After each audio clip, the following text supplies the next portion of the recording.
भगत सिंह के फांसी के 12 घंटे पूर्व की बात हमारे हृदय को बहुत झंझोरती।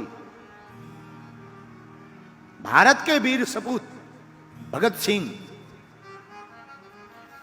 इनको जब फांसी की सजा मिली हो, इसके 12 घंटे पहले के आप चरित्र को पढ़ेंगे, कई किताबों ने, कई लेखकों ने लिखे हैं, उसको आप पढ़ेंगे तो आपके रोंगटे खड़े हो जाएंगे। क्या बहादुरी थी। ऐसे ही नहीं हम आपको आजादी मिली है, ऐसे ही नहीं हम स्वतंत्र हैं, इन वीर सपूतों की बहादुरी के कारण ही आजादी मिली। ये कहो तो हम सुनाएं, फिर कथा में प्रवेश करें। इसे वैसे ये सुनने योग्य है, हम आपको सुनाते हैं, फिर कथा की ओर चलेंगे।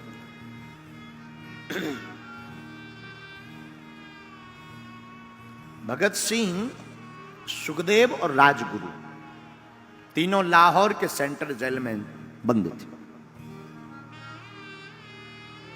तारीख थी 23 मार्च 1931। 23 मार्च 1931 को वैसे तो आम दिन से थोड़ा अनोखा दिन था।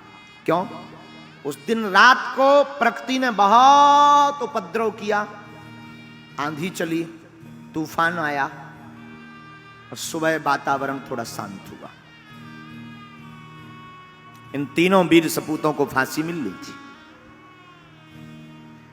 लेकिन उस वक्त अंग्रेजी हुकूमत ने इनको फांसी की तय तारीख के 12 घंटे पूर्व ही फांसी देने का निर्णय लिया। शुरुआत अलग, आंधी के साथ, मानो प्रकृति भी इन वीर सपूतों की बहादुरी के कारण अपने आप को रोक नहीं पाई। वो काला दिन 4 बजे सुबह से वही जेल के अंदर की चहल पहल। जेल के अंदर एक वार्डन था जिसका नाम था चरण सिंह।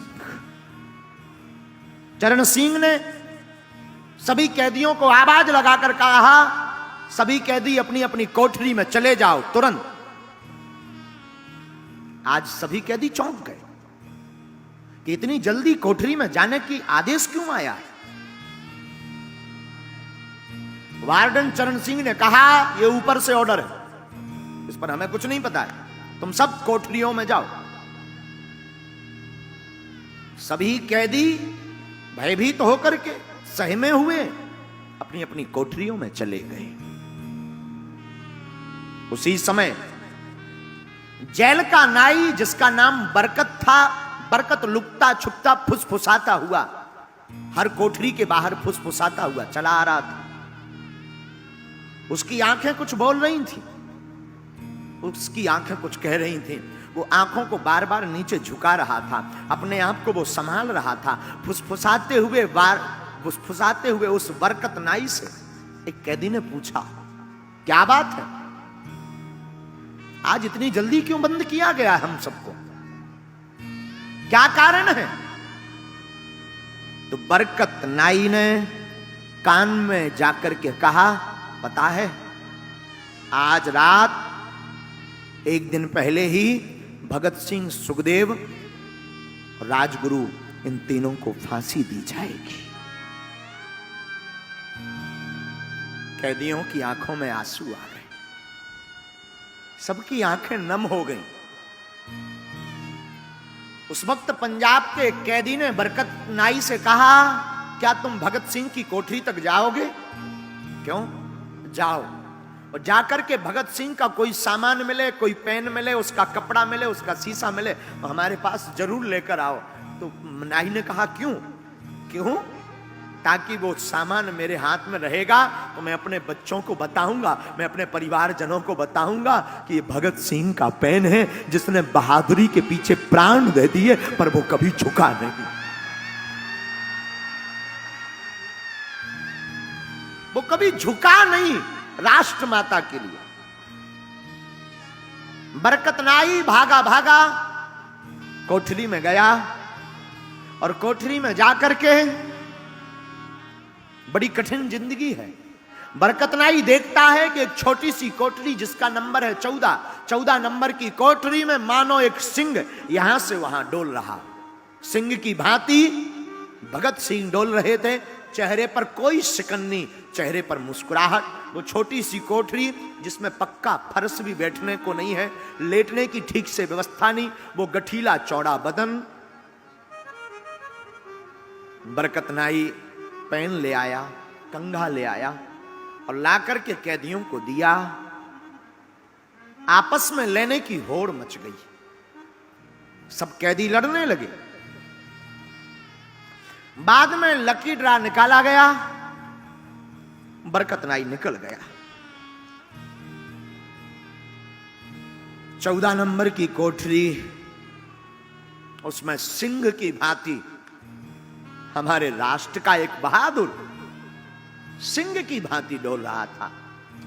फांसी के ठीक 2 घंटे पूर्व, 2 घंटे पहले भगत सिंह के वकील थे जिनका नाम था प्राणनाथ मेहता, वो आए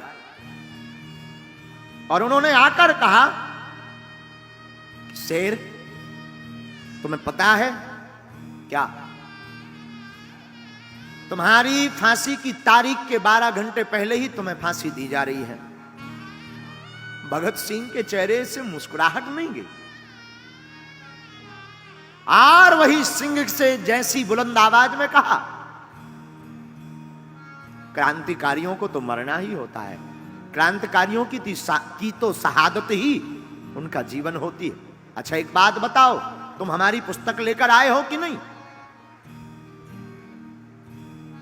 प्राणनाथ मेहता चौंक गए कि कुछ देर बाद इनकी फांसी है, ये पुस्तक मांग रहे हैं।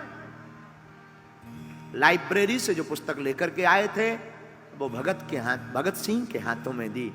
भगत सिंह ने बिना देर किए पुस्तक को पढ़ना प्रारंभ किया। मुस्कुराकर कहा, और कुछ? भगत सिंह ने, मेहता ने कहा कि अगर आप कोई देश को अपना संदेश देना चाहते हो, अंतिम संदेश, तो दो।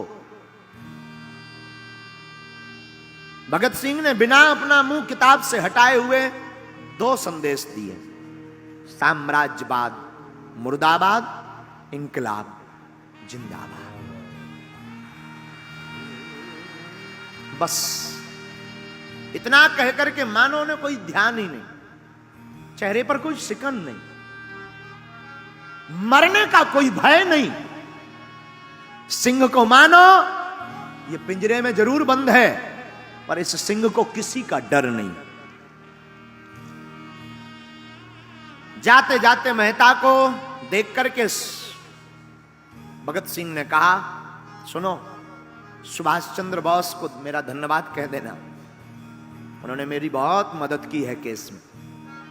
तुम जा तो रहे हो, धन्यवाद कह देना। और यह सिंह अद्भुत है।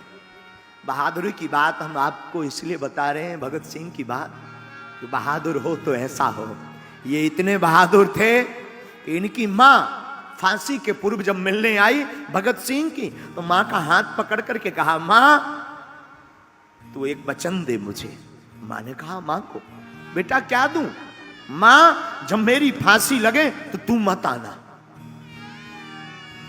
मां ने कहा क्यों ना आऊं? मां तू मत आना जब मेरी फांसी लगे। तो भगत सिंह की मां कहती, आखिर मैं आऊं क्यों ना? भगत सिंह कहता है, मां तू आएगी, मुझे फांसी पर लटकता हुआ देखेगी तो तू रो पड़ेगी, और रो पड़ेगी तो लोग क्या कहेंगे? एक क्रांतिकारी की मां रो रही है, एक क्रांतिकारी की मां कमजोर है, इसलिए तू आना मत, ताकि मैं बता सकूं कि मैं इंकलाब जिंदाबाद का नारा दे सकूं। मां तू मत आना। मां मैं वचन देता हूं, फांसी पर भी मैं चढ़ते चढ़ते इंकलाब जिंदाबाद का नारा ही लगाऊंगा। मैं ये वचन देता हूं, मैं शेर का बालक हूं। मां की आंखें डबडबा गई। भला ऐसा कौन मां होगी जो अपने बेटे की फांसी सुनकर के उसका हृदय ना पिघले? पर धन्य है भगत सिंह की मां। उसने कहा, जा बेटे चिंता मत कर, मेरा साथ तेरे साथ है, मैं नहीं आऊंगी अगर इसमें तेरी प्रसन्नता है तो।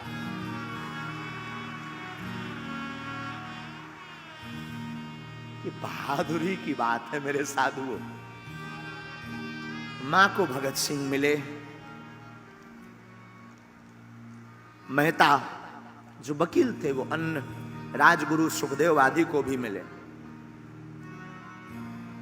जेल अधिकारी को समय का पता लगा कि 7 बजे फांसी देनी है, तो जेल अधिकारी ने खबर भेजी, भगत सिंह आपको मृत्यु के 12 घंटे पूर्व ही, आपकी फांसी के 12 घंटे पूर्व ही आपको फांसी दी जा रही। कुछ नहीं कहा, किताब पढ़ते रहे। भगत सिंह के जेल में एक सफाई कर्मचारी था जिसका नाम था बेबे। बेबे से कहा भगत सिंह ने, बेबे मैं चाहता हूं कि मैं फांसी के पूर्व अपने घर की अपनी मां के हाथ का बना हुआ भोजन करूं, क्या तुम मेरी ये इच्छा पूर्ण करोगे? बेबे ने कहा हां। बेबे गया तो घर से भोजन बनाकर तो लाया, लेकिन कर्मचारियों ने प्रवेश नहीं करने दिया। कर्मचारियों ने रोक दिया। तीनों को बाहर निकाला। शाम के 5 बज रहे थे। तीनों को बाहर निकाला, आखिरी स्नान करवाया। जैसे ही तीनों बाहर निकले, एक दूसरे के हाथ पकड़े भगत सिंह, सुखदेव और राजगुरु ने, और धीमी धीमी गति के साथ नहीं, बड़ी बुलंद आवाज में तीनों कहने लगे, कभी वो दिन भी आएगा, आजाद हम होंगे, ये अपनी जमी होगी, अपना आसमां होगा।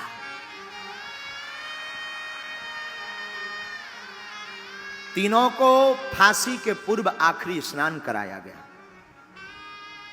काले कपड़े पहनाए गए। सब कैदी जेल खाने में बैठे हैं और आज सब कैदी चुप हैं। सब कैदी बार बार रास्ते की तरफ देख रहे हैं, बार बार चाप की आवाज सुन रहे हैं, बार बार पद कमलों की आवाज देख रहे हैं कि शायद कोई निकले जाते हुए तो हम भगत सिंह को देख लें। तो आज सब कैदी अपनी अपनी कोठरी में तो हैं, पर कोठरी के बाहर खड़े हुए हैं कि यहां से निकलेंगे तो जाते हुए देख लेंगे। और इतने में सभी अधिकारी भगत सिंह, सुखदेव और राजगुरु तीनों ने एक दूसरे का हाथ पकड़ा और फांसी के लिए चल पड़े। काले कपड़े पहनाए गए और जैसे ही जोर जोर से बूट की आवाज आने लगी तो सब कैदी सहम गए और सब कैदी एक दूसरे की तरफ देख करके बाहर की तरफ देखने लगे।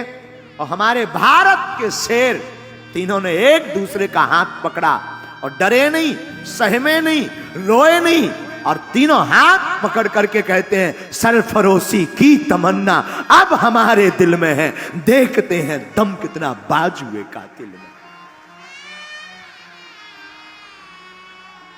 कैदियों की आंखों में आंसू आ गए। कैदियों की आंखों में आंसू आ गए, सब रोने लगे, सबकी आंख भर गई। इंकलाब जिंदाबाद के नारे लगाते तीनों शेर चल पड़े। मां को वचन दिया था तो मां नहीं आई। हमने सुना है कि घर के नजदीक एक, जेल के नजदीक एक मकान था। कहते हैं कि जब भगत सिंह को फांसी लगी तो वो इतना जोर से इंकलाब जिंदाबाद चिल्लाए कि उस घर में वह आवाज गूंज गई थी और दरवाजे खोल करके वो बाहर तक निकले थे। इतना जोर से चिल्लाया कौन?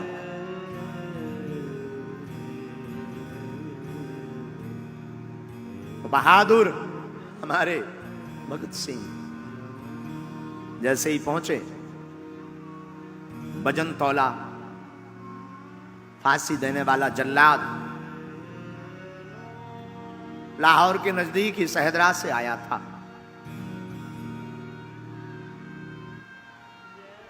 इनके मुख पर काला कपड़ा नहीं डाला गया और तीनों से पूछा कि सबसे पहले कौन जाएगा। राजगुरु ने आगे बढ़कर के हंसते हंसते फांसी के फंदे को चूम कर गले लगा लिया। बारी बारी से तीनों ने फांसी के फंदे को गले लगा लिया।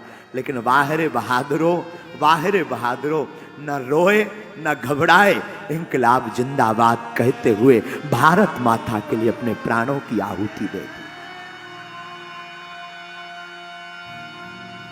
भारत माता की जय बोलते प्राणों की आहुति दे दी। और हमने सुना है उस जेल का वार्डन चरण सिंह ने जब इस फांसी को देखा तो मध्यम कदमों के साथ वो लड़खड़ाता हुआ अपने कमरे तक गया और पहली बार अपने जीवन में वो 1.5 घंटे तक रोया, क्योंकि 30 साल के करियर में उसने हजारों लोगों को फांसी पर चढ़ते देखा, और पहली बार एक ऐसे बहादुर को फांसी पर चढ़ते देखा कि चरण सिंह का हृदय पसीज गया। पहली बार किसी बहादुर को देखा, आंख डूब गई, रोते रहे। ऐसी हमें आजादी नहीं मिली मेरे पागलों। ये राष्ट्र कथा सुनाने नहीं हम आपको आए हैं, हम आपको आपकी जिंदगी के बारे में, इस गाथा के बारे में बताना चाहते कि राष्ट्रभक्ति क्या होती है। अपने प्राणों को हंस कर के न्यौछावर कर दिया है एक शेर ने। बहादुरी ये होती है, जिंदगी में तुम भी अगर संकटों से लड़ना चाहते हो तो मेरे पागलों बहादुरी मत छोड़ना, कायर मत बनना। सनातन के लिए, हिंदुओं के लिए और मानवता के लिए हमेशा शेर बनकर के आगे खड़े रहें।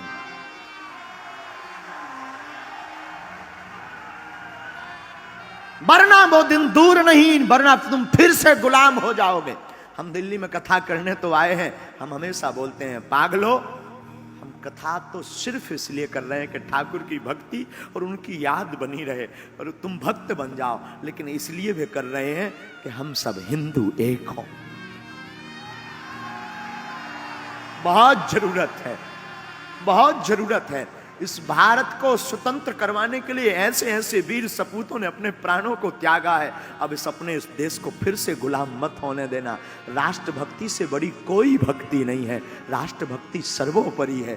इसलिए जातिवाद छोड़ करके, हम भी ब्राह्मण के बालक हैं, हम चाहते तो हम भी ब्राह्मणत्व की बातें करते, हम भी किसी ब्राह्मण के बालक हैं, लेकिन हम तुमसे कहना चाहते जातियां बाद में, सबसे पहले हम सब सनातनी हैं।